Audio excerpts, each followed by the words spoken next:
Ciao a tutti amici di Matto Scacco, ben ritrovati, siamo subito pronti per vedere una nuova, entusiasmante, interessante, curiosa, fantastica partita. La partita in questione è stata giocata durante la Coppa dei Campioni tra club. Con il bianco abbiamo il grande maestro Iskandarov dall'Azerbaijan e con il nero il grande maestro fortissimo David Anton e Guijarro dalla Spagna. La partita è andata così, quindi E4 C6 apertura Caro-Can.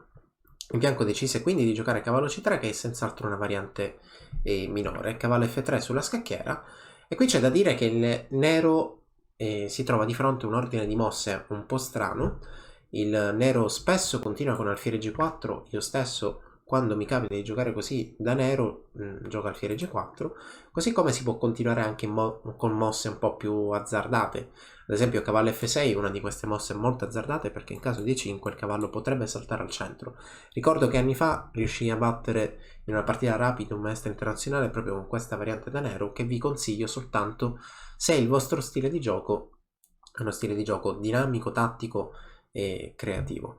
Alfiere G4 è senz'altro una mossa un po' più posizionale, e pedone per E4 è la terza scelta del nero. E la partita è continuata proprio così: pedone per E4, cavallo cattura e cavallo F6. Ok, il nero fa subito capire che ha voglia di entrare in un finale, perché è diciamo ben disposto sin dall'inizio nel proporre dei cambi di pezzi, quindi cercare di alleggerire la posizione. Cavallo F6 sulla scacchiera, adesso non mi dilungo troppo, ma chiaramente cavallo per F6 da parte del bianco è una delle possibilità, e a quel punto il nero potrà decidere, a seconda delle sue intenzioni e a secondo che tipo di struttura pedonale voglio ottenere, di catturare o col pedone di re o col pedone G. Il bianco continua con donna E2, mossa interessante. Se la donna va in E2, con molta probabilità l'alfiere andrà in fianchetto, e quindi poi il bianco deciderà di impostare uno sviluppo sulle case bianche. Ma come vi dicevo, le intenzioni del nero secondo me sono abbastanza chiare sin dalle prime mosse. Cavallo per E4, quindi questo tentativo di puntare al finale, effettivamente la mossa giocata. Alfiere C4 da parte del bianco e cavallo F6, riproponendo il cavallo in F6. Ma qui c'è una mossa molto curiosa, ovviamente non è una mossa vincente, però un'intermedia importante. Cavallo 5. Cavallo 5 minaccia matto, e questa minaccia di matto chiaramente non permette al nero di catturare la donna. Perché è un'intermedia importante? Perché in caso il bianco decida di spostare immediatamente la donna, il nero ha ancora la possibilità di sviluppare l'alfiere, e questo alfiere probabilmente potrebbe andare qui, se non fosse che alfiere per F7 scacco è una delle minacce del bianco. In caso di cattura cavallo scacco doppio, il bianco recupera il pezzo sacrificato subito prima, cioè poco prima, e resterà con un pedone in più e un po' di iniziativa, quindi il bianco qui è più che soddisfatto.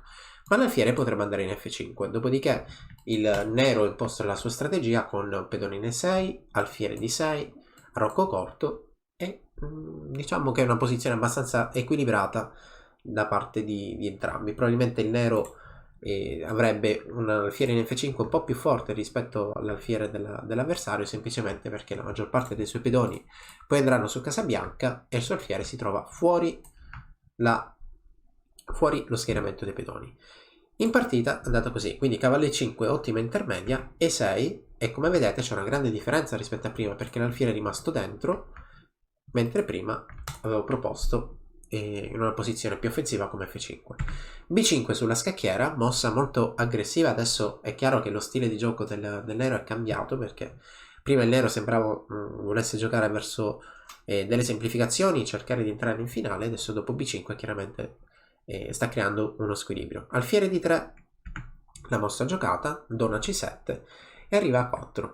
Ok, qualcuno potrebbe essersi chiesto, ma in D3 è una mossa, l'alfiere in D3 è veramente una mossa brutta, perché chiude il pedone in D e di conseguenza non permetterà lo sviluppo delle case nere. Ma l'intenzione in realtà è un'altra, l'intenzione di entrare in D3, ritirarsi in D3, è quella di fare A4 facendo pressione su B5.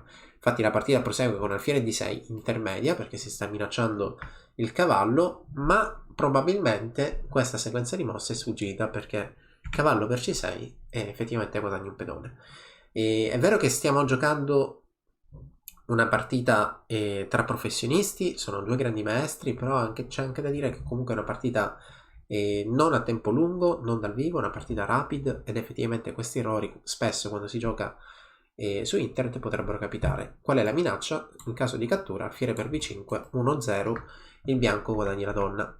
E allora B4 la mossa giocata. Il cavallo, così come è andato in avanti, ha catturato il pedone, ha svolto il suo ruolo, torna indietro e il bianco ha un pedone in più. La partita dunque prosegue in questo modo.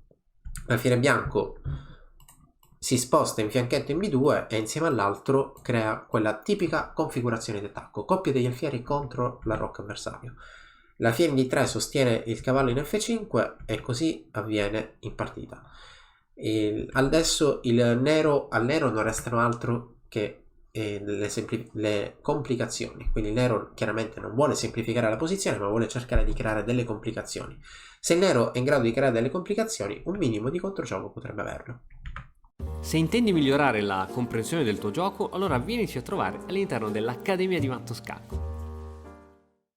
In questa posizione probabilmente potrebbe essere molto interessante torre di 8 sfruttando l'inchiodatura del cavallo e donna 7 che sembra più o meno essere lo stesso, avere la stessa idea perché attacca il re, in realtà non funziona perché in caso di torre di 8, che è poi la mossa della partita, c'è questa intermedia abbastanza furba. Qual è l'idea? A differenza di prima, se la donna fosse in C7, chiaramente cavallo F5 non minaccerebbe una cattura con scacco. Quindi la partita prosegue in questo modo ed è vero che il nero sembrerebbe aver recuperato qualcosa. Ci sono stati tanti alti e bassi in questa partita, infatti l'ho scelta anche per questo, per farvi vedere un po' come tutti possiamo commettere degli errori e delle precisioni, come la conduzione del gioco, la condotta del gioco chiaramente possa cambiare a seconda delle varie parti della partita. Ok, re G1 sulla scacchiera, cavallo per D2 e a questo punto H4. H4 è un'idea molto affascinante. L'idea potrebbe essere cercare di portare una torre in G3 facendo questo sviluppo un po' poco strano, quindi il tipico sviluppo che in altri video è definito come la manovra dell'ascensore. Porto la torre in avanti e poi da lì la sposto di fronte all'avversario. Torre C8 sulla scacchiera, torre H3, arriva la torre C5 cerca di allontanare i pezzi avversari, questa donna in F5 non sta benissimo, quindi donna G4 e a questo punto dopo F5 inizia il bianco a mangiare dei pedoni. Sparisce un altro pedone dalla scacchiera, il bianco qui ha 2 pedoni in più e ha un minimo di iniziativa sulle case nere perché torre G3 è lì nell'aria. A5 giocata, donna F4, la strategia del bianco è senz'altro cercare di creare delle semplificazioni perché è più che soddisfatto di questa posizione raggiunta con 2 pedoni in più e allora deve cercare di attaccare. Ok, la partita effettivamente prosegue in questo modo, torre per C2 attacco l'alfiere ma ho questa intermedia fortissima, torre 3 attacca la donna e a questo punto la tattica è risolutiva. E vediamo un po' cosa possa accadere. Come può venire in mente una mossa come alfiere per G7? Se ci accorgiamo bene, la torre in D8, la torre in C2 non sono difese da nessuno. E allora uno dei motivi tattici per questo sacrificio è che in caso di cattura, donna a scacco e donna per D8 guadagnerebbe almeno la qualità. In caso di cattura da parte della donna, seguirebbe torre G3 che, tornando qualche mossa indietro, è stata proprio quella manovra molto forte e molto aggressiva. Dunque, dopo alfiere per G7, cavallo 4 è la mossa giocata e alfiere H6 è la posizione raggiunta in partita. L'idea potrebbe essere torre G3 e torre per E4 in alcune varianti, oppure una semplice magari torre 1, raddoppio delle torri e poi attaccare sulle case nere. Donna G6 giocata e a qualcuno, diciamo ai più attenti, ai più curiosi, a chi abbia voglia di analizzare, chiederò e vi chiedo come continuereste dopo torre per F2. Torre per F2 il bianco ha un attacco, però sta anche subendo una minaccia perché questa donna non si trova in una buona casa. Donna G6 la mossa della partita, torre F1 difende tutto, raddoppio delle torri ma adesso è tardi perché torre per E4 svela questa minaccia tattica. Ok, rivediamo insieme un po' come è andata. Quindi è stata un'apertura a Caro-Can con variante molto particolare, variante minore con cavallo C3 e dopo cavallo F3 consideravo alfiere G4 come una delle scelte più comuni. Senz'altro questo seguito questa sequenza di mosse non è poi la sequenza di mosse principale. Donna per E4, cavallo D7, alfiere C4 e su cavallo F6 c'è una mossa molto bella che ve la ripropongo, ossia cavallo in E5. Il cavallo insieme all'alfiere minacciano il matto in F7 e questo non permetterà al nero di sviluppare con facilità l'alfiere C8. Adesso il nero in realtà è un po' a corto di spazio e sicuramente sta un po' peggio, avrà uno sviluppo diciamo, di pezzi molto più difficile.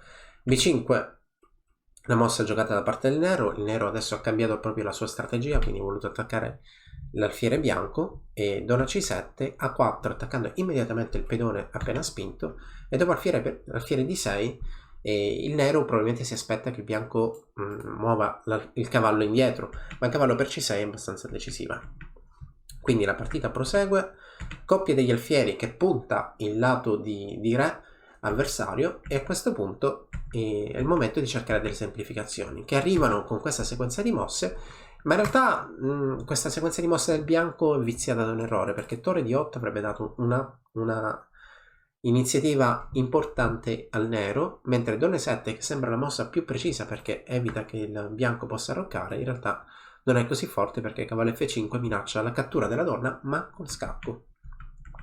Dunque arrivano le prime semplificazioni e la torre in H1 non sta facendo nulla e bianco la riporta in gioco. H4, quindi torre H3, e a questo punto arriva la torre sulla terza traversa, quindi torre tratta con la donna avversaria, e alfiere per G7 mossa giocata, e dopo cavallo E4 alfiere H6, e qui la domanda, il quiz che vi ripropongo: cosa potrebbe mai accadere se il nero catturasse in F2? La partita prosegue e dopo torre F1 le minacce sono tante, perché l'attacco sulle case nere prima o poi arriverà, e svolge un ruolo molto importante questa torre che mantiene il controllo dell'ottava traversa. Infatti una volta spinta, così come in partita, torre per E4 e minaccerà il matto linea F8 con vittoria immediata per il bianco. Spero che questa partita vi sia piaciuta, aspetto lì in chat i vostri commenti sul quiz che vi ho proposto, e come sempre questa partita, così come le altre, le troverete nella descrizione del video nel gruppo di Lichess.